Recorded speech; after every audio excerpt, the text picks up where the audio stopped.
नमस्कार। ज्योतिष शास्त्र में श्रद्धा और विश्वास रखने वाले सभी जातकों का पारलौकिक जगत चैनल में बहुत बहुत स्वागत है। सबसे पहले आप सभी को वर्ष 2022 के लिए बहुत बहुत शुभकामनाएं। आप स्वस्थ रहें, सुखी रहें, परिवार में प्रेम सौहार्द बना रहे और लक्ष्मी का आगमन हो। इसी कामना के साथ वीडियो की शुरुआत करते हैं। बात करेंगे कि मीन राशि के जातकों के लिए वर्ष 2022 कैसा रहेगा। वर्ष 2022 ज्योतिषीय दृष्टिकोण से अत्यंत महत्वपूर्ण है और 2021 की अपेक्षा बहुत ही बेहतर रहने वाला है, क्योंकि इस वर्ष 4 बड़े ग्रह राशि परिवर्तन कर रहे हैं। 12 अप्रैल को राहु केतु राशि परिवर्तन करेंगे, 13 अप्रैल को देवगुरु बृहस्पति राशि परिवर्तन करेंगे और 29 अप्रैल को शनिदेव राशि परिवर्तन करेंगे। और जब 4 बड़े ग्रह राशि परिवर्तन करेंगे तो आपके जीवन में भी बहुत बड़े बड़े परिवर्तन होंगे वर्ष 2022 में। इस वीडियो में हम आपको बताएंगे कि आपकी personal life, professional life, social life, spiritual life, धन, परिवार, स्वास्थ्य, नौकरी, व्यापार की स्थिति कैसे रहेगी। पूरे वर्ष को 2 पार्ट में बांट करके विश्लेषण करेंगे, अप्रैल से पहले और अप्रैल के बाद का समय, क्योंकि अप्रैल के बाद बहुत बड़े परिवर्तन हो जाएंगे। बड़े ग्रह जब राशि परिवर्तन करते हैं तो बहुत ही दूरगामी प्रभाव डालते हैं। बाकी जो 5 ग्रह हैं तो इनका तात्कालिक प्रभाव होता है और वार्षिक राशिफल का प्रेडिक्शन करते समय दोनों ही बातों को ध्यान में रखा जाता है। साथ ही साथ इस बात का भी ध्यान रखना चाहिए कि आप पर किस ग्रह की महादशा या अंतर्दशा चल रही है। साथ ही साथ आप अपना राशिफल तो देखिए ही, अपने जीवन साथी का भी राशिफल जरूर देखें, क्योंकि उसका भी असर आपके जीवन पर पड़ेगा। इससे आप अपने पूरे वर्ष की रूपरेखा प्लानिंग तैयार कर सकते हैं।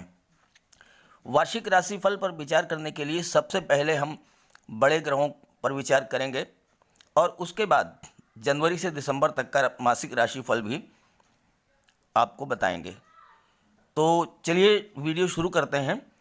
लेकिन आगे बढ़ने से पहले मैं वर्ष 2022 के कुछ महत्वपूर्ण डेट्स, कुछ महत्वपूर्ण कालखंडों पर चर्चा करना चाहूँगा, ताकि आप अपने जीवन में ग्रहों की महादशा अंतर्दशा के अनुसार उस कालखंड का पूरा लाभ ले सकें।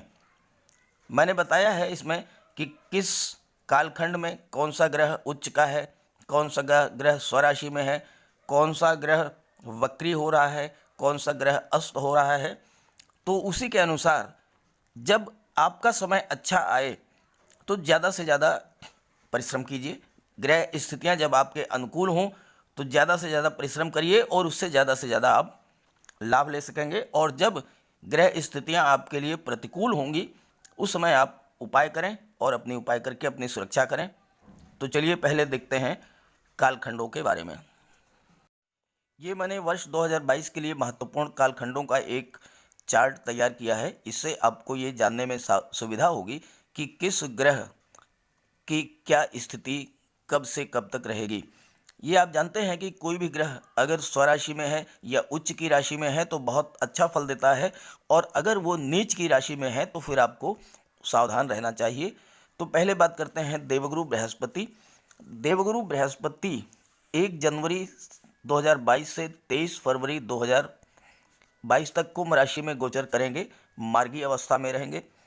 23 फरवरी 2022 से 27 मार्च 2022 तक अस्त रहेंगे और इस समय कोई फल आपको प्रदान नहीं करेंगे। 13 अप्रैल को राशि परिवर्तन करेंगे, मीन राशि में गोचर करेंगे और स्वराशि में रहेंगे, अत्यंत श्रेष्ठ फल देंगे। 29 जुलाई को मीन राशि में ही वक्री हो जाएंगे और 24 नवंबर को एक बार फिर से मीन राशि में ही मार्गी होंगे। तो ये देवगुरु बृहस्पति के गोचर की स्थिति है। शनिदेव की बात करें, शनिदेव 1 जनवरी 2022 से 29 अप्रैल 2022 तक मकर राशि में गोचर करेंगे, जो कि शनिदेव की स्वराशि है।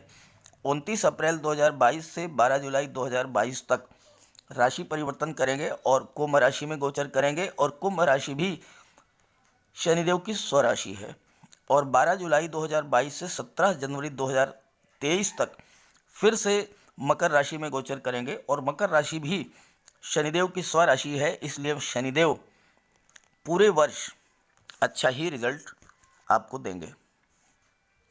राहु और केतु की बात करें तो राहु 12 अप्रैल को मेष राशि में गोचर करेंगे और केतु 12 अप्रैल को तुला राशि में गोचर करेंगे, राशि परिवर्तन करके। मंगल का गोचर आपके लिए बहुत ही अच्छा रहेगा। मंगल 26 फरवरी 2022 से 7 अप्रैल 2022 तक मकर राशि में रहेंगे और मकर राशि में मंगल उच्च के होते हैं और उच्च की स्थिति में मंगल बहुत बड़ा लाभ देते हैं। इसके बाद 27 जून 2022 से 10 अगस्त 2022 तक मेष राशि में गोचर करेंगे और मेष राशि मंगल की स्वराशि है और इस कालखंड में भी मंगल बहुत बढ़िया रिजल्ट देंगे। तो इस तरह से मंगल का गोचर 2022 में बहुत अच्छा रहने वाला है, क्योंकि मंगल नीच की स्थिति में नहीं आएंगे। मकर राशि में जब गोचर करेंगे 26 फरवरी से 7 अप्रैल तो उच्च के होंगे, बहुत अच्छा रिजल्ट देंगे। 27 जून से 10 अगस्त मेष राशि में रहेंगे और यहाँ भी अच्छा रिजल्ट देंगे और बाकी समय में अन्य राशियों में रहेंगे लेकिन रिजल्ट अच्छा देंगे। सूर्य की बात करें तो सूर्य 14 अप्रैल से 15 मई 2022 तक मेष राशि में रहेंगे, उच्च के होते हैं और बहुत अच्छा रिजल्ट देते हैं। इसके बाद 17 अगस्त 2022 से 17 सितंबर 2022 सिंह राशि में रहेंगे। सिंह राशि स्वराशि है, यहाँ भी अच्छा रिजल्ट देंगे, लेकिन 17 अक्टूबर से 16 नवंबर 2022 तक आपको विशेष सावधान रहना होगा, क्योंकि तुला राशि में सूर्य नीच के हो जाते हैं। आप इसका स्क्रीनशॉट ले सकते हैं या फिर इसे आप नोट कर लें और ये जो कालखंड है ये जानकारी आपको बहुत लाभ देगी आगे के आने वाले समय में। इसके बाद शुक्र की बात करें तो शुक्र 17 अप्रैल 2022 से और 23 मई 2022 तक मीन राशि में गोचर करेंगे। मीन राशि शुक्र की उच्च की राशि होती है और शुक्र 17 अप्रैल से 23 मई 2022 तक बहुत बढ़िया रिजल्ट देंगे। इसके बाद 18 जून से 13 जुलाई तक वृषभ राशि में रहेंगे और ये स्वराशि होती है। 18 अक्टूबर से 11 नवंबर तक तुला में गोचर करेंगे और ये भी शुक्र की स्वराशि है। तो शुक्र 3 कालखंडों में बहुत ही बेहतर रिजल्ट आपको देने वाले हैं। इसके बाद आपको 24 सितंबर से 18 अक्टूबर तक सावधान रहना होगा, क्योंकि कन्या राशि में गोचर करेंगे और कन्या राशि में शुक्र जो है वो नीच के हो जाते हैं। अब आइए बुध की बात कर लेते हैं। तो बुध का गोचर 24 मार्च से 8 अप्रैल 2022 तक ये मीन राशि में रहेगा। तो बहुत छोटा सा कालखंड है, केवल 15 दिन का। यहाँ पर आपको सावधान रहना होगा, विशेष ध्यान रखना होगा, बुध का उपाय करना होगा। इसके बाद 2 जुलाई से 17 जुलाई तक मिथुन राशि में रहेंगे, स्वराशि है, यहाँ बहुत अच्छा रिजल्ट देंगे और बुध सबसे बेहतर रिजल्ट देंगे 21 अगस्त 2022 से 26 अक्टूबर 2022 तक कन्या राशि में रहेंगे। कन्या राशि बुध की उच्च की राशि है और बुध उच्च के होंगे और ये बहुत लंबे समय तक 21 अगस्त से 26 अक्टूबर लगभग 2 महीने तक बुध उच्च के रहेंगे और ये कालखंड आपके लिए बहुत ही श्रेष्ठ लाभ देने वाला होगा। तो इन कालखंडों को आप नोट कर लें और इसी के अनुसार आप अपना पूरे वर्ष का कार्यक्रम प्लानिंग करें और इसका लाभ उठाएं। अब आइए बात कर लेते हैं वार्षिक राशिफल के बारे में। तो पहले बात कर लेते हैं देवगुरु बृहस्पति, शनिदेव, राहु और केतु के बारे में। चूँकि इनका गोचर पूरे वर्ष भर एक ही भाव में रहेगा और बार बार इनके प्रभाव को रिपीट नहीं करेंगे जब हम मासिक राशिफल का विश्लेषण करेंगे। वर्ष की शुरुआत में देवगुरु का गोचर आपके कुंडली के विदेश भाव में रहेगा, द्वादश भाव में, और जनवरी के महीने में देवगुरु द्वादश भाव में रहेंगे, फरवरी में भी, मार्च में भी और 13 अप्रैल तक द्वादश भाव में ही रहेंगे। अब यहाँ पर एक बात समझनी है आपको कि 23 फरवरी को देवगुरु अस्त हो जाएंगे और 27 मार्च को फिर से उदय होंगे। तो इस कालखंड में 23 फरवरी से और 27 मार्च तक देवगुरु कोई विशेष प्रभाव आप पर नहीं डालेंगे। जनवरी से लेकर के 23 फरवरी तक और 27 मार्च के बाद 13 अप्रैल तक विदेश भाव में देवगुरु का गोचर खर्चे बढ़ा देगा, लेकिन ये जो खर्चे होंगे वो आपके लिए बहुत ही लाभकारी होंगे, क्योंकि देखिए जीवन में कुछ न कुछ अच्छा भी करते रहना चाहिए। धर्म पर, सत्कर्म पर भी कुछ धन व्यय करना चाहिए, और अगर हम ऐसा करते हैं तो हमें तमाम तरह की परेशानियों से मुक्ति मिलेगी। तो देवगुरु खर्च बढ़ाएंगे, लेकिन अच्छे कार्यों पर, धार्मिक प्रयोजन पर आप खर्च कर सकते हैं, बच्चों की हायर एजुकेशन पर खर्च कर सकते हैं, शादी ब्याह हो सकता है, ऐसे कुछ कार्यों पर आप धन खर्च करेंगे और इससे आपको इसका लाभ मिलेगा। चूँकि देवगुरु की दृष्टि छठे भाव पर पड़ रही है और छठे भाव के स्वामी हैं सूर्य, तो थोड़ा बहुत स्वास्थ्य संबंधी समस्याएं हो सकती हैं, लेकिन आपको कर्ज से मुक्ति दिला देंगे, आपके शत्रुओं को भी आपको विजय दिलाएंगे। देवगुरु की पंचम दृष्टि जो है वो आपके चतुर्थ भाव पर पड़ेगी, सुख भाव पर, और आपके सुखों में वृद्धि करेंगे। ज़मीन जायदाद वाहन आप खरीद सकते हैं। सबसे बड़ी बात कि मानसिक शांति बनी रहेगी, और जब आप धर्म कर्म और सत्कर्म के मार्ग पर चलेंगे तो फिर आपको लाभ ही लाभ होना है।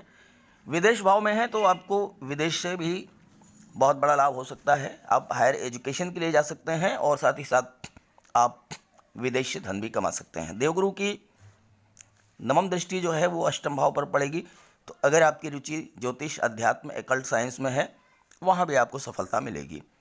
बात करें शनिदेव की, तो शनिदेव जो हैं आपके कुंडली में एकादश भाव में गोचर कर रहे हैं, और एकादश भाव में शनिदेव बहुत अच्छा लाभ आपको देंगे, धन का लाभ प्राप्त होगा।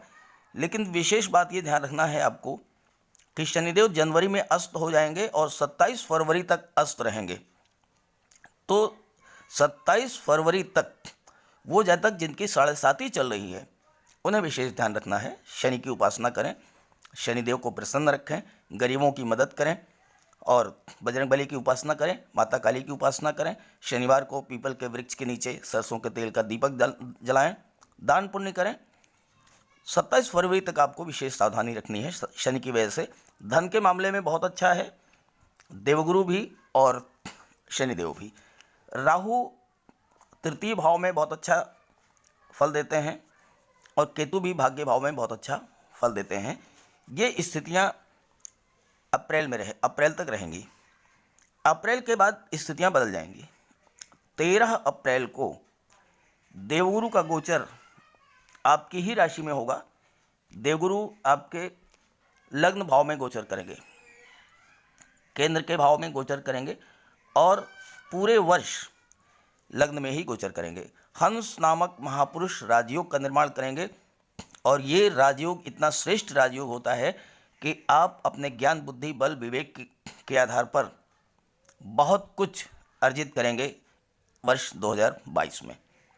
देवगुरु जब लग्न भाव में होंगे तो देवगुरु की दृष्टि सप्तम भाव पर पड़ेगी, और सप्तम भाव पर पड़ने से आपके परिवार में भी सुख शांति बनी रहेगी। विवाह के प्रबल योग बनेंगे अप्रैल के बाद, और देवगुरु की दृष्टि पड़ेगी संतान भाव पर, शिक्षा के भाव पर। छात्रों के लिए बहुत बढ़िया है। जो छात्र प्रतियोगी परीक्षाओं की तैयारी कर रहे हैं उन्हें सफलता मिलेगी 13 अप्रैल के बाद। और देवगुरु की दृष्टि पड़ेगी भाग्य भाव पर, तो भाग्य का भी आपको सपोर्ट मिलेगा। साथ ही साथ आप धार्मिक यात्राओं पर, देशाटन आदि के लिए भी जा सकते हैं। ये रही देवगुरु की स्थिति। शनिदेव की बात करें तो शनिदेव 29 अप्रैल को राशि परिवर्तन करेंगे, और 29 अप्रैल को आपकी कुंडली में द्वादश भाव में गोचर करेंगे, और 12 जुलाई तक द्वादश भाव में रहेंगे। उसके बाद फिर वापस मकर राशि में ही आ जाएंगे, और 2 जून से 23 अक्टूबर तक शनिदेव वक्री रहेंगे। शनिदेव जब द्वादश भाव में रहेंगे, विदेश के भाव में, तो शनिदेव भी आपको विदेश से लाभ दिलाएंगे। लेकिन शनिदेव का 12वें भाव में गोचर आपको थोड़ा सावधानी बरतनी होगी, क्योंकि शनिदेव की दृष्टि पड़ेगी छठे भाव पर, और छठे भाव पर आप पढ़ने से थोड़ी सी स्वास्थ्य संबंधी समस्याएं रह सकती हैं। किसी से लड़ाई झगड़ा ना करें, वाणी को मधुर रखें। और शनिदेव की जो तीसरी दृष्टि है वो धन भाव पर पड़ेगी, और चूंकि शनिदेव विदेश भाव में गोचर कर रहे हैं 12वें भाव में, तो धन का खर्च थोड़ा बढ़ जाएगा, बचत थोड़ी कम होगी। और शनिदेव की जो दशम दृष्टि है, 7वीं 8वीं 9वीं 10वीं, ये भाग्य भाव पर पड़ेगी, तो भाग्य में भी आपको भाग्य का सपोर्ट मिलेगा। शनिदेव 2 जून से 23 अक्टूबर तक वक्री रहेंगे, और जब वक्री रहेंगे तो जिन जातकों की 7.5 चल रही है उन जातकों को धनु, मकर, कुंभ और मीन राशि के जातकों पर भी 7.5 का प्रभाव पड़ेगा। जब शनिदेव 29 अप्रैल को कुंभ में गोचर कर जाएंगे और उसके बाद 12 जुलाई तक, यानी कि लगभग 3 महीने जो है 7.5 का पहला चरण है। लेकिन आपको विशेष परेशान होने की ज़रूरत नहीं है, क्योंकि शनिदेव किसी को नुकसान नहीं करते हैं। शनिदेव आपको आपके कर्मों के अनुसार ही फल देते हैं। तो 7.5 में आपको परेशान होने की ज़रूरत नहीं है, अभी तो शुरुआत है, केवल 3 महीने रहेगी 7.5। और उस गोचर काल में आप शनिदेव की उपासना करते रहें, बजरंगबली की उपासना करें, हनुमान चालीसा का पाठ करें, तो 7.5 का कोई विशेष प्रभाव पर नहीं पड़ने वाला है। राहु का गोचर धन भाव में हो जाएगा 12 अप्रैल को, और केतु का तुला राशि में अष्टम भाव में गोचर हो जाएगा 12 अप्रैल को। तो राहु धन भाव में जब गोचर करेंगे तो धन भाव, द्वितीय भाव जो होता है वाणी का होता है, तो आपके वाणी में थोड़ा सा कड़वाहट रह सकती है, मन में किसी तरह का एक अनजाना सा डर रहेगा, थोड़ा सा कन्फ्यूज़न की स्थिति रहेगी, तो राहु का उपाय कर लीजिएगा। और केतु तो अष्टम भाव में बहुत अच्छा रिजल्ट देते हैं।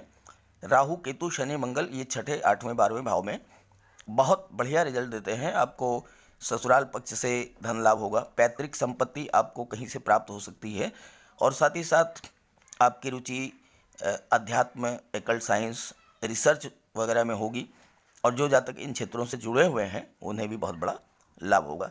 तो ये रही 4 ग्रहों की स्थितियाँ पूरे वर्ष 2022 के लिए। चलिए अब बात कर लेते हैं मासिक राशिफल के बारे में। वर्ष 2022 की शुरुआत मीन राशि के जातकों के लिए बहुत ही अच्छी हो रही है।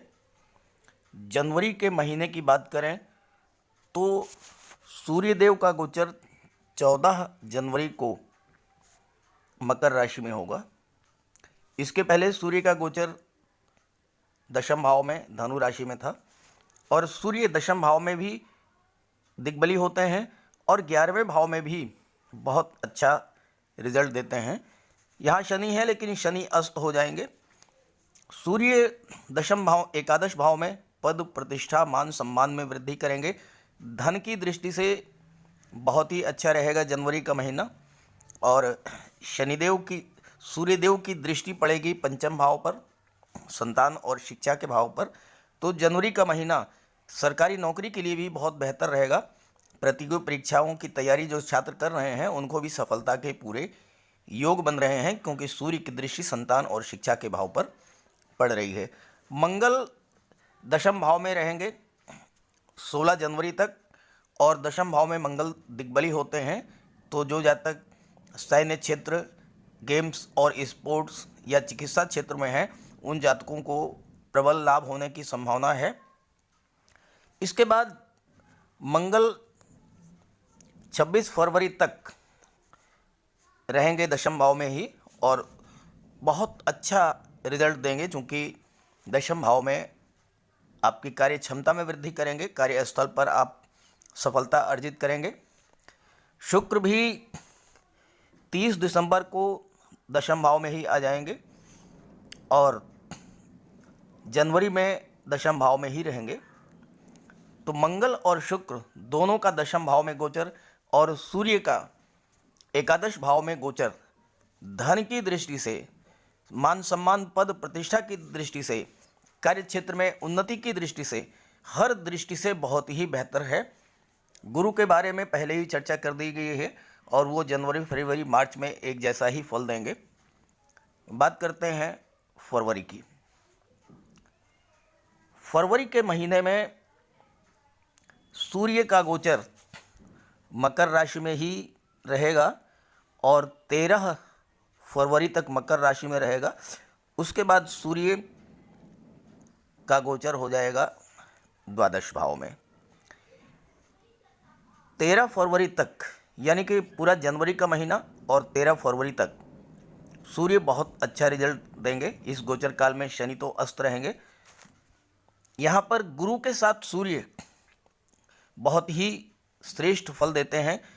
सूर्य और गुरु मित्र हैं और साथ ही साथ एक दूसरे को सपोर्टिव नेचर के हैं।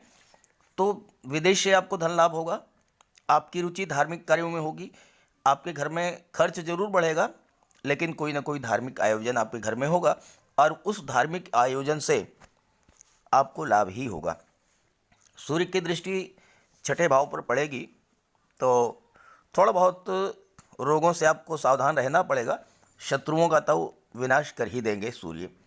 जहाँ तक मंगल की बात करें तो मंगल 26 फरवरी तक तो दशम भाव में ही रहेंगे और दशम भाव में दिग्बली होते हैं। 26 फरवरी को मंगल का गोचर एकादश भाव में होगा। मकर राशि में मंगल उच्च के होते हैं और उच्च के मंगल आपके लिए एकादश भाव में गोचर कर रहे हैं, लाभ भाव में गोचर कर रहे हैं, तो हर तरह का लाभ प्रदान करेंगे आपको फरवरी के महीने में। शुक्र जो हैं वो भी 27 फरवरी को गोचर कर जाएंगे एकादश भाव में और शुक्र भी बहुत अच्छा रिजल्ट देंगे मकर राशि में ही। बुध वक्री अवस्था में रहेंगे मकर राशि में, तो थोड़ा सा आप बुध का उपाय कर लें। गाय को हरा चारा खिलाएं। घर में कोई कन्या है तो उसको कुछ न कुछ उपहार देते रहें। किसी शुभ कार्य के लिए अगर आप बाहर जाएं तो आपके घर में कोई कन्या है, बेटी, बहन, भतीजी, उसे कोई ना कोई उपहार दे करके जाएं, उसका आशीर्वाद लेकर के जाएं। और रास्ते में अगर गाय मिले तो उसे गुड़ खिला दें, कोई किन्नर मिले तो उसे 10-20 रुपये दे दें। तो आप जिस कार्य के लिए जा रहे हैं वो कार्य आपका सिद्ध होगा। और बुध जो हैं ये मकर राशि में ही रहेंगे फरवरी में। इसके बाद मार्च की बात करें तो मार्च में भी स्थितियां आपके लिए वैसी ही रहेंगी, बहुत अच्छी ही रहेंगी, क्योंकि शनि जो कि अस्त हुए थे अब शनि का उदय हो जाएगा और एकादश भाव में ही मंगल का गोचर रहेगा पूरे मार्च 26 फरवरी से। और मंगल का गोचर एकादश भाव में रहेगा और मंगल मकर राशि में उच्च के होते हैं, तो उच्च के मंगल आपको बहुत बड़ा लाभ देंगे। मंगल की दृष्टि पंचम भाव पर पड़ेगी, संतान और शिक्षा के लिए बहुत बेहतर है। जो जातक मेडिकल लाइन की तैयारी कर रहे हैं, चिकित्सा क्षेत्र में पढ़ाई कर रहे हैं, या गेम्स और स्पोर्ट्स के क्षेत्र में, या फिर पैरामिलिट्री फोर्सेज या पुलिस में भर्ती के लिए प्रयासरत हैं, मंगल उनको बहुत बड़ी सफलता दिलाएंगे। हालांकि थोड़ी सी सावधानी गर्भवती माताओं को जरूर बरतनी होगी, क्योंकि मंगल के प्रभाव से सर्जरी के चांसेस हैं। अगर संतान की प्राप्ति होती है मार्च के महीने में 26 फरवरी के बाद तो ऑपरेशन से होगा, इसलिए थोड़ा सावधानी रखें।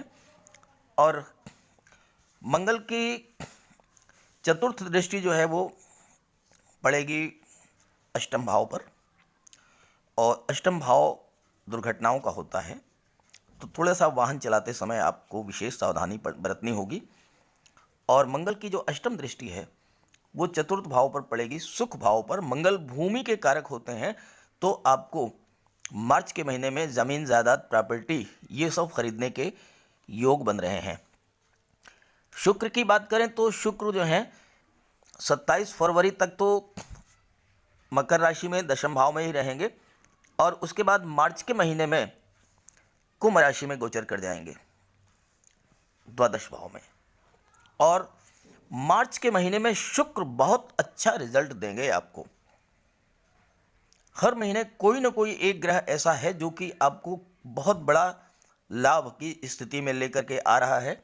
और कहीं कहीं किसी न किसी महीने में तो ऐसा भी हो रहा है कि 2-2, 3-3 ग्रह आपके लिए बहुत बेहतर करेंगे।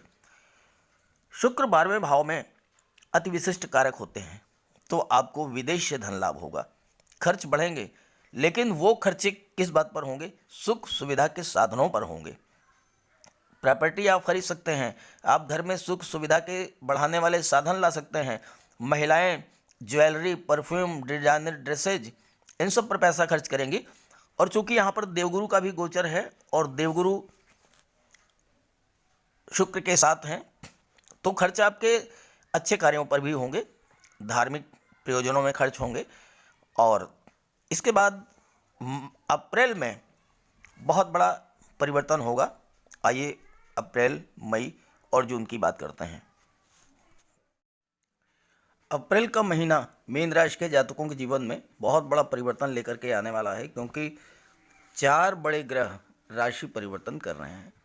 लेकिन आगे बढ़ने से पहले मैं एक बात आपसे कहना चाहूँगा। मैंने वीडियो के थंबनेल में जिन राजयोगों का जिक्र किया है वो समय समय पर आपके जीवन में बनेंगे और उसका मैं समय समय पर चर्चा करता रहूँगा। जैसे कि मंगल 26 फरवरी से और 7 अप्रैल तक आपके एकादश भाव में गोचर करेंगे और यहाँ पर मंगल उच्च के रहेंगे।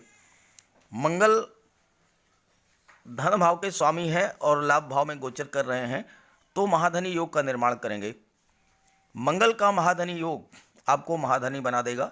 आप अपने पराक्रम, साहस, शौर्य और ऊर्जा के बल पर बहुत अधिक धन अर्जित करेंगे और धन का संचय भी करेंगे। ज़मीन जायदाद प्रॉपर्टी आप खरीद सकते हैं। लेकिन यहाँ पर एक चीज़ समझने की है कि अगर आपकी कुंडली में मंगल की महादशा या अंतर्दशा चल रही हो, या मंगल आपकी कुंडली में बलवान है, तो आपको बहुत बड़ा लाभ मिलेगा। अगर मंगल आपकी कुंडली में कमज़ोर हैं तो उस स्थिति में आप उपाय कर लें, बजरंगबली की उपासना करें, हनुमान चालीसा का पाठ करें, मंगलवार के दिन पक्षियों को मीठे चावल खिलाएं और मीठे का दान करें, तो मंगल का शुभ प्रभाव मिले पड़ेगा आप पर और आपको बड़ा लाभ भी होगा, धन का लाभ होगा। राशि परिवर्तन की बात करें तो 13 अप्रैल को देवगुरु आपके लग्न भाव में गोचर करेंगे और यहाँ पर राजयोग का निर्माण करेंगे। केंद्र के भाव में गोचर कर रहे हैं देवगुरु और हंस महापुरुष राजयोग का निर्माण करेंगे। और इस राजयोग के निर्माण होने से आपको पूरे वर्ष तक देवगुरु बहुत बड़ा लाभ देंगे। देवगुरु ज्ञान, धन, मान सम्मान, पद प्रतिष्ठा के कारक हैं और इन सब में लगातार वृद्धि होती रहेगी। देवगुरु की दृष्टि सप्तम भाव पर पड़ेगी तो आपके पारिवारिक सुखों में वृद्धि करेंगे, परिवार में प्रेम सौहार्द बना रहेगा, विवाह के लिए समय बहुत अच्छा रहेगा और अगर आपके लव और रोमांस की स्थिति है वो वैवाहिक संबंधों में परिवर्तित हो जाएगी। देवगुरु के राशि परिवर्तन से पंचम दृष्टि संतान और शिक्षा के भाव पर पड़ेगी। संतान प्राप्ति के योग हैं। साथ ही साथ जो जातक परीक्षा की तैयारी कर रहे हैं, कॉम्पिटिटिव एग्जाम्स की तैयारी कर रहे हैं, खास करके जो बैंक एम्प्लॉय बनना चाहते हैं, शिक्षक बनना चाहते हैं, या फाइनेंस या काउंसलर या फिर किसी शैक्षिक संस्थान से जुड़े हुए हैं, उन सब के लिए बहुत अच्छा रहेगा। और देवगुरु की दृष्टि भाग्य भाव पर पड़ेगी। भाग्य भाव के स्वामी मंगल हैं और मंगल बहुत ही अच्छी स्थिति में है, तो भाग्य का भी आपको सपोर्ट मिलेगा। धार्मिक यात्रा देशाटन पर जा सकते हैं। शनिदेव, राहु और केतु के बारे में मैंने शुरू में ही चर्चा कर दी है। मंगल अप्रैल के महीने में 7 अप्रैल तक आपको महाधनी बनाएंगे, एकादश भाव में ही रहेंगे और उसके बाद कुंभ राशि में गोचर कर जाएंगे। यहाँ पर शनि का गोचर है और मंगल जब कुंभ राशि में गोचर करेंगे आपको थोड़ा स्वास्थ्य के प्रति सावधान रहना पड़ेगा, क्योंकि मंगल की दृष्टि छठे भाव पर पड़ रही है और मंगल रोग, ऋण और शत्रु इनका विनाश तो करते हैं, लेकिन फिर भी थोड़ी बहुत सावधानी आपको बरतनी पड़ेगी। मंगल की अष्टम दृष्टि आपके परिवार भाव पर पड़ेगी और मंगल की चतुर्थ दृष्टि जो है वो वाणी के भाव पर है। पराक्रम भाव पर पड़ेगी आपके, तो मंगल आपके पराक्रम में तो वृद्धि करेंगे ही करेंगे। आपको अपने साहस से, अपने पराक्रम से आपको लाभ भी होगा, लेकिन वाणी पर आपको थोड़ा सा नियंत्रण रखना होगा, क्योंकि वाणी पर नियंत्रण नहीं रखेंगे तो आपको थोड़ी बहुत दिक्कत आ सकती है। अप्रैल के महीने में सूर्य आपको सबसे अधिक लाभ देंगे, क्योंकि सूर्य का गोचर मेष राशि में होगा। सूर्य 14 अप्रैल तक आपके लग्न भाव में गोचर करेंगे और यहाँ पर देवगुरु आ जाएंगे। देवगुरु और सूर्य का संबंध बहुत अच्छा होता है। शासन प्रशासन, राजनीति, विदेश सेवा, इन क्षेत्रों में आपको सफलता दिलाएंगे। और इसके बाद धन भाव में गोचर कर जाएंगे 14 अप्रैल को, और 15 मई तक धन भाव में ही गोचर करेंगे। और मेष राशि में सूर्य उच्च के होते हैं, तो उच्च के सूर्य आपको सरकारी नौकरी के लिए हेल्प करेंगे। आप गवर्नमेंट जॉब में जा सकते हैं। साथ ही साथ धन की बचत के लिए बहुत अच्छा रहेगा। पैसा आप खूब बचाएंगे और प्रॉपर्टी वगैरह भी खरीद सकते हैं। गोल्ड और शेयर में आप निवेश भी कर सकते हैं। बात करें शुक्र की, तो शुक्र जो हैं 27 अप्रैल को लग्न भाव में गोचर करेंगे मीन राशि में, और शुक्र जो हैं वो मीन राशि में उच्च के होते हैं। तो इस तरह से अप्रैल के महीने में तीन ग्रह आपके लिए बहुत अच्छा रिजल्ट दे रहे हैं। देवगुरु लग्न में, सूर्य द्वितीय भाव में और शुक्र भी लग्न भाव में। अब बात कर लेते हैं मई के बारे में। तो मई के महीने में जैसा मैंने अभी आपको बताया कि शुक्र का गोचर आपके लग्न भाव में होगा 27 अप्रैल को, और 23 मई तक शुक्र जो हैं वो लग्न भाव में ही गोचर करेंगे। शुक्र का लग्न भाव में गोचर करना बहुत अच्छा रिजल्ट देगा आपको, खास करके आपके पारिवारिक संबंधों में, या विवाह के लिए, या पार्टनरशिप के लिए मई का महीना बहुत अच्छा रहेगा। और शुक्र जो हैं आपके व्यक्तित्व, वाणी को बहुत आकर्षक बना देंगे। मिलनसार होंगे आपका नेचर, और इससे आपको कार्य क्षेत्र में, व्यापार के क्षेत्र में बहुत अच्छी उपलब्धियां हासिल होंगी। सूर्य की बात करें तो मई के महीने में सूर्य जो हैं वो 15 मई को पराक्रम भाव में गोचर कर जाएंगे, और पराक्रम भाव में सूर्य बहुत अच्छा फल देते हैं। आपके पराक्रम में, साहस में वृद्धि करेंगे, आपको नई ऊर्जा से भरपूर कर देंगे, और आपके सामने जो भी लक्ष्य होगा, जो भी कार्य होगा, आप उसको बड़े आसानी से पूरा कर लेंगे। भाग्य का भी सपोर्ट मिलेगा, क्योंकि सूर्य की दृष्टि भाग्य भाव पर पड़ेगी।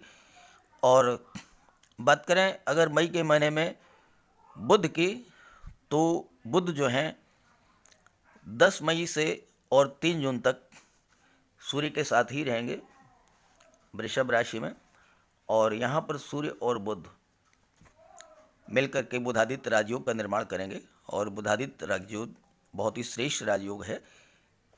खास करके जो छात्र कॉम्पिटिटिव एग्जाम्स की तैयारी कर रहे हैं उनके लिए बहुत अच्छा रहेगा मई का महीना। और मंगल की बात करें तो मंगल 17 मई को आपके लग्न भाव में गोचर करेंगे, और यहाँ भी मंगल अच्छा रिजल्ट देते हैं। देवगुरु के साथ रहेंगे, और देवगुरु आपको धर्म सत्कर्म के रास्ते पर ले जाएंगे। आपकी रुचि आध्यात्म में बढ़ेगी, और मंगल आपके पराक्रम साहस में वृद्धि करेंगे, तो आपको हर क्षेत्र में सफलता ही सफलता अर्जित होगी। जून की बात करें तो जून के महीने में सूर्य का गोचर आपके चतुर्थ भाव में होगा, सुख भाव में। और सुख भाव में सूर्य का गोचर बहुत अच्छा नहीं माना जाता है। पारिवारिक संबंधों में थोड़ा बहुत तनाव की स्थिति बन सकती है। 15 जून को गोचर करेंगे। 15 जून तक तो पराक्रम भाव में रहेंगे और उसके बाद सुख भाव में आ जाएंगे। लेकिन वहीं दूसरी तरफ सूर्य की दृष्टि दशम भाव पर पड़ेगी और दशम भाव कर्म भाव है। तो जो जातक सरकारी नौकरी में है, शासन प्रशासन में है, विदेश सेवा में है, या किसी एमएनसी में उच्च पद पर हैं, या फिर सरकारी नौकरी की तलाश कर रहे हैं, ऐसे जातकों के लिए सूर्य का ये गोचर बहुत अच्छा रहेगा। सरकारी नौकरी के योग बन रहे हैं, जॉब मिलेगा, मान सम्मान पद प्रतिष्ठा में वृद्धि होगी, वेतन में वृद्धि होगी, पदोन्नति होगी और अच्छी जगह पर आपका ट्रांसफ़र भी हो सकता है। मंगल जो है वो 27 मई को आपके धन भाव में गोचर करेंगे और मंगल मेष राशि में स्वराशि के हैं तो बहुत ही बली होते हैं। धन भाव में मंगल का गोचर बहुत अच्छा माना जाता है और यहाँ पर आपको धन का लाभ भी कराएंगे और धन का संचय भी कराएंगे। जहाँ तक शुक्र की बात है तो शुक्र का गोचर जून के महीने में 18 जून को आपके पराक्रम भाव में होगा और शुक्र पराक्रम भाव में बहुत अच्छा रिजल्ट देते हैं। खास करके वो जातक जो कि कला से जुड़े हुए हैं, संगीत, नृत्य, अभिनय, नाटक, लेखन, वादन, ड्राइंग, पेंटिंग, इन सब क्षेत्रों से जुड़े हुए हैं, ऐसे जातकों को शुक्र बहुत अच्छा लाभ देते हैं। उनके अगर वो कहीं जॉब कर रहे हैं तो वहाँ पर उनको सफलता मिलेगी और शुक्र की दृष्टि भाग्य भाव पर पड़ेगी तो भाग्य का भी सपोर्ट मिलेगा और भाग्य के सपोर्ट से आप जो है कला के क्षेत्र में बहुत अधिक उन्नति करेंगे। बुध जो हैं वो वक्री अवस्था में रहेंगे और वृषभ राशि में रहेंगे तो बुध का आपको उपाय करना होगा। बुध के लिए उपाय करें, गणेश जी की पूजा करें, गाय को गुड़ खिलाएं और किन्नर को दान दें तो इससे आपको लाभ होगा। जुलाई के महीने में 2 बड़े परिवर्तन होंगे। शनिदेव का गोचर जो कि कुंभ राशि में था, शनिदेव वक्री होकर के 12 जुलाई को फिर से मकर राशि में गोचर करेंगे और आपके कुंडली के एकादश भाव में स्थित होंगे। 29 अप्रैल को शनिदेव का जैसे ही कुंभ राशि में गोचर हुआ तो मीन राशि के जातकों की 7.5 का प्रथम चरण शुरू हो गया था। हालांकि ये बहुत कम समय के लिए ही था, लेकिन फिर भी आपको सावधानी बरतनी चाहिए क्योंकि कभी कभी 7.5 की शुरुआत ही ऐसा झटका दे जाती है कि इसमें बहुत बड़ा नुकसान हो जाता है। तो शनिदेव की उपासना करें। साथ ही साथ 7.5 पर मैंने एक वीडियो अपलोड किया है, विस्तार से चर्चा की है मैंने वहाँ पर, उसको आप देख लीजिएगा, लिंक दे दिया है मैंने डिस्क्रिप्शन बॉक्स में। 29 अप्रैल से 12 जुलाई तक आप पर 7.5 रहेगी। दूसरा परिवर्तन ये होगा कि शनिदेव 2 जून से 23 अक्टूबर तक वक्री रहेंगे और वक्री अवस्था में आपके लाभ भाव में गोचर करेंगे। तो धन के मामले में थोड़ी सावधानी बरतें। किसी को धन का लेन देन बहुत सोच समझ कर करें। कहीं पर निवेश करना है तो उस पर भी विशेष सावधानी बरतें तो कोई नुकसान आपका नहीं होगा। सूर्य 16 जुलाई को कर्क राशि में गोचर करेंगे और आपके कुंडली के पंचम भाव में शिक्षा और संतान के भाव में गोचर करेंगे और सूर्य का ये गोचर छात्रों के लिए बहुत अच्छा रहेगा। जो प्रतियोगी परीक्षा की तैयारी कर रहे हैं उन छात्रों को सूर्य के इस गोचर से बहुत बड़ा लाभ प्राप्त पहुँचेगा। मंगल की बात करें तो मंगल जुलाई में सेकंड हाउस में ही रहेंगे और मंगल मेष राशि में है, स्वराशि के हैं तो बहुत अच्छा रिजल्ट देंगे। धन का निवेश होगा, ज़मीन जायदाद प्रॉपर्टी आप खरीद सकते हैं। शुक्र की बात करें तो जुलाई में 13 जुलाई को मिथुन राशि में गोचर करेंगे और शुक्र चतुर्थ भाव में महाबली होते हैं तो आपके सुख सुविधाओं में वृद्धि करेंगे, परिवार में सौहार्द बना रहेगा और साथ ही साथ आप भूमि भवन प्रॉपर्टी में निवेश भी कर सकते हैं। जहाँ तक शुक्र की दृष्टि की बात है तो वो दशम भाव पर पड़ेगी और शुक्र की दशम भाव पर दृष्टि पड़ने से जो जातक कला के क्षेत्र में है, संगीत, नाटक, नृत्य, वादन, अभिनय, एक्टिंग या सोशल मीडिया पत्रकारिता से जुड़े हुए हैं या शुक्र से संबंधित सुख सुविधाओं के साधनों का व्यापार व्यवसाय करते हैं, ऐसे जातकों के लिए शुक्र का ये गोचर बहुत ही बढ़िया रहेगा। और जुलाई के महीने में बुध का भी गोचर पंचम भाव में हो जाएगा और सूर्य और बुध यहाँ पर बुधादित्य राजयोग का निर्माण करेंगे। 16 जुलाई को सूर्य का गोचर होगा और 17 जुलाई को बुध का गोचर होगा।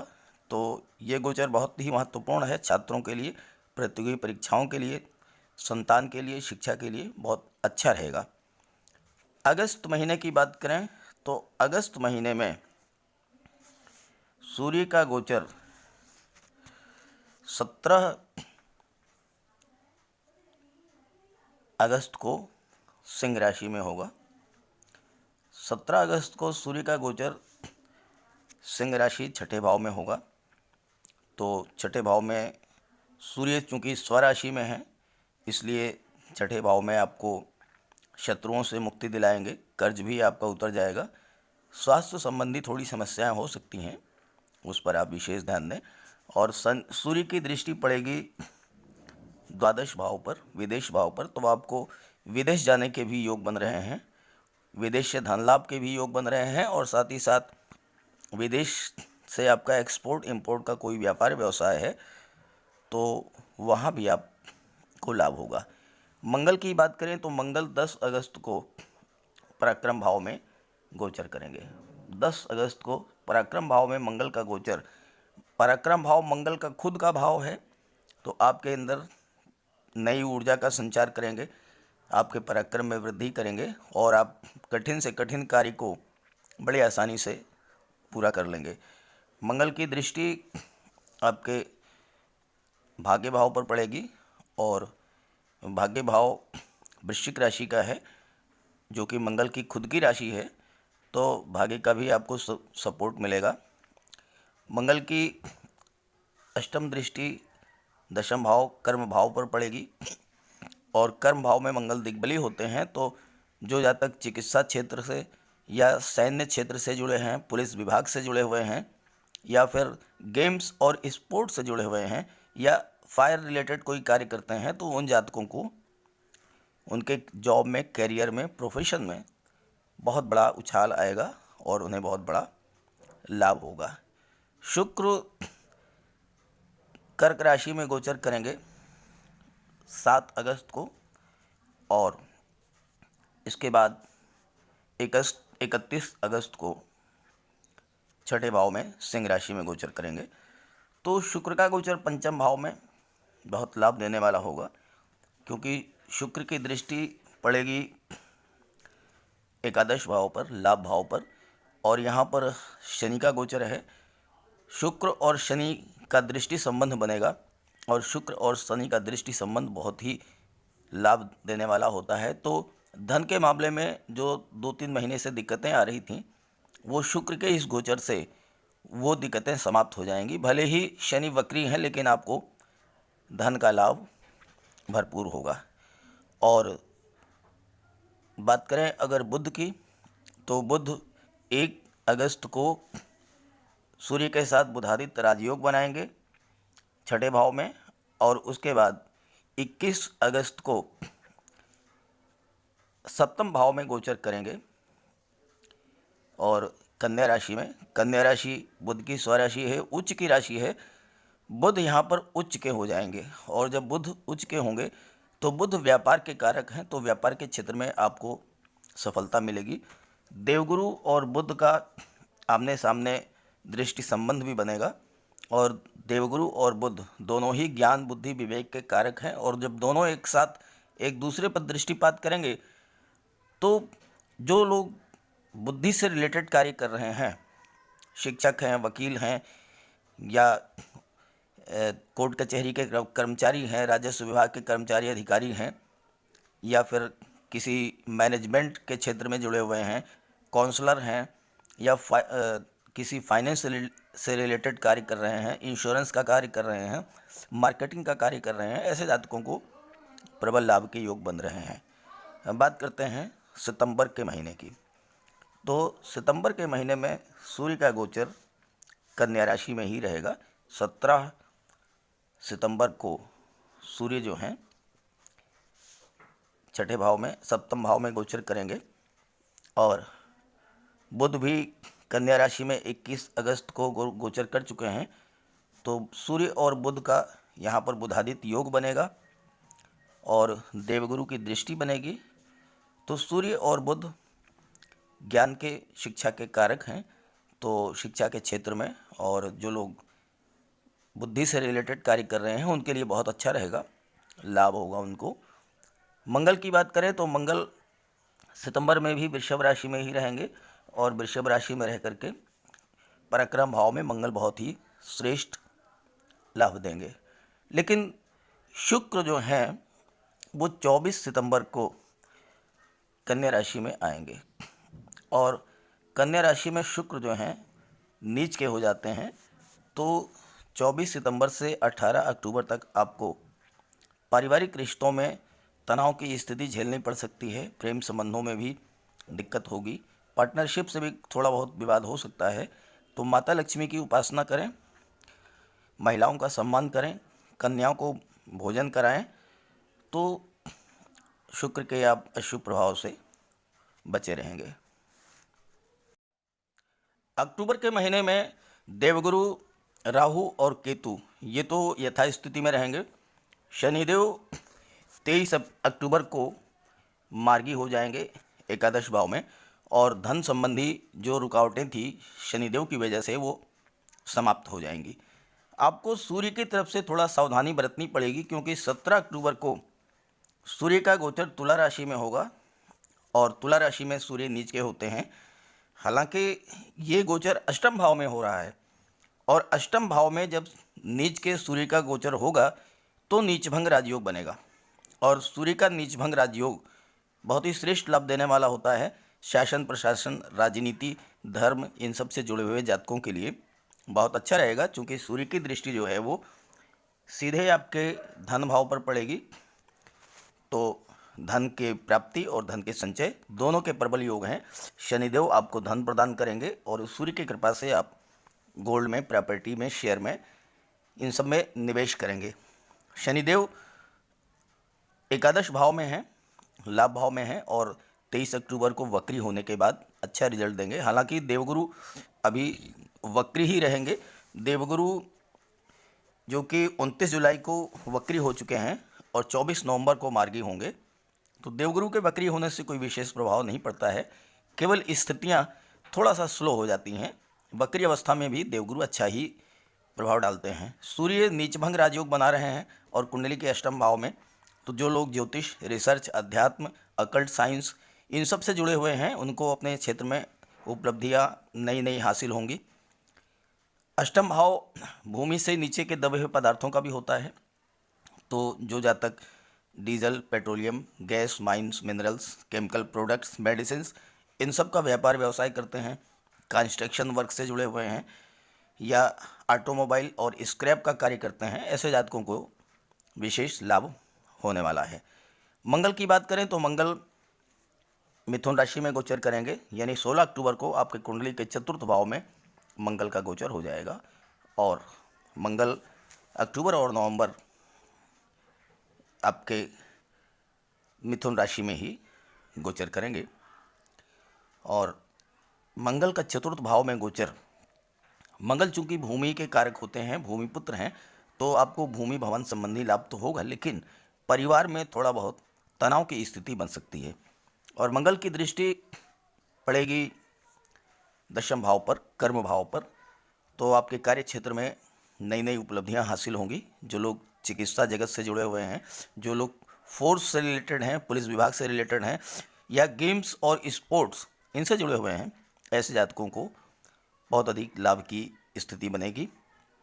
और मंगल की चतुर्थ दृष्टि जो पड़ेगी वो पड़ेगी सप्तम भाव पर।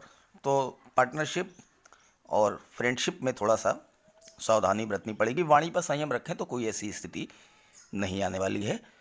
शुक्र का गोचर अक्टूबर के महीने में तुला राशि में शुक्र भी आ जाएंगे। सूर्य यहाँ पर ही हैं 18 अक्टूबर को शुक्र का भी गोचर होगा। तो शुक्र के प्रभाव से आपको जो लोग कला के क्षेत्र से जुड़े हुए हैं उनको बहुत अच्छा लाभ होगा। और बुध भी 26 अक्टूबर को यहाँ पर आ जाएंगे, तो सूर्य और बुध का बुधादित्य राजयोग बनेगा, जो कि शिक्षा की दृष्टि से भी और धन की दृष्टि से भी बहुत अच्छा रहेगा। तो कुल मिलाकर के अक्टूबर 2022 का महीना आपके लिए बहुत अच्छा रहेगा, धन की भी दृष्टि से और मान सम्मान पद प्रतिष्ठा इन सब की दृष्टि से भी बहुत अच्छा रहेगा। अगर हम बात करें नवंबर की बात करें, तो नवंबर में सूर्य का गोचर 16 नवंबर को भाग्य भाव में होगा, और भाग्य भाव में सूर्य का गोचर बहुत अच्छा होता है, आपके भाग्य में वृद्धि करेंगे, भाग्य का सपोर्ट मिलेगा। हालांकि पिता से संबंध थोड़े से ख़राब हो सकते हैं। 13 नवंबर को बुध का भी गोचर हो जाएगा भाग्य भाव में। सूर्य और बुध यहाँ पर फिर एक बार बुधादित्य राजयोग बनाएंगे, और सूर्य और बुध की दृष्टि पराक्रम भाव पर पड़ेगी।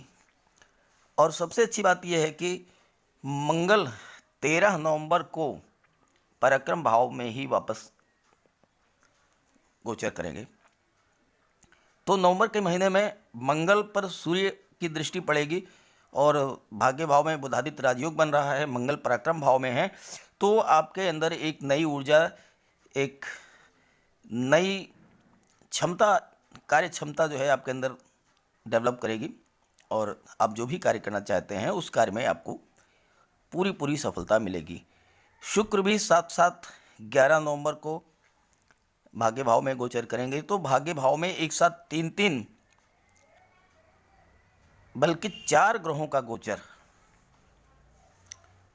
नवंबर में भाग्य भाव में सूर्य का गोचर, नवंबर में बुध का गोचर और शुक्र का गोचर, तो भाग्य का फुल सपोर्ट आपको मिलेगा, और भाग्य और अपने परिश्रम पराक्रम के बल पर आप बहुत कुछ अर्जित करेंगे।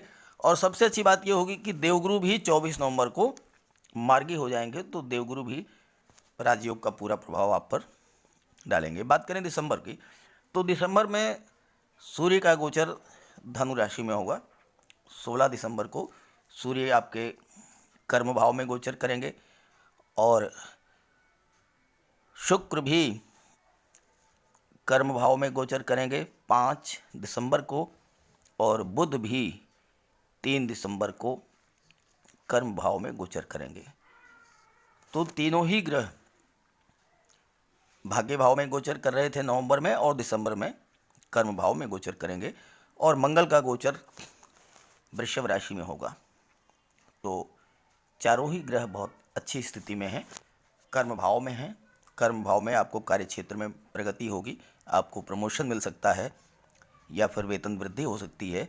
आपको कोई बहुत महत्वपूर्ण जिम्मेदारी का पद सौंपा जा सकता है, खास करके कला के क्षेत्र में, या फिर शासन प्रशासन, राजनीति के क्षेत्र में, बैंकिंग के क्षेत्र में, फाइनेंस के क्षेत्र में, इन सब क्षेत्रों में आपको बहुत अच्छा रिजल्ट मिलेगा।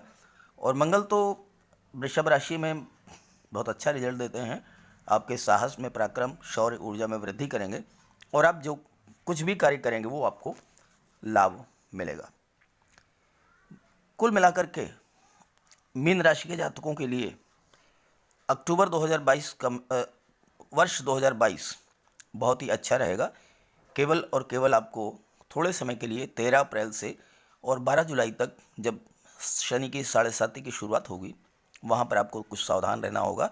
और उसके बाद 2 जून से 23 अक्टूबर तक, जब शनि वक्री रहेंगे, तो उसके लिए आप बजरंगबली की उपासना करें और शनि का उपाय करें। किसी भी गरीब लाचार को कोई कष्ट न दें, गरीबों की मदद करें। शनिवार के दिन पीपल के वृक्ष के नीचे सरसों के तेल का दीपक जलाएं। शनिवार को काली वस्तुओं का दान करें। शनि के उपाय कर लेंगे तो पूरा वर्ष आपके लिए बहुत अच्छा रहेगा।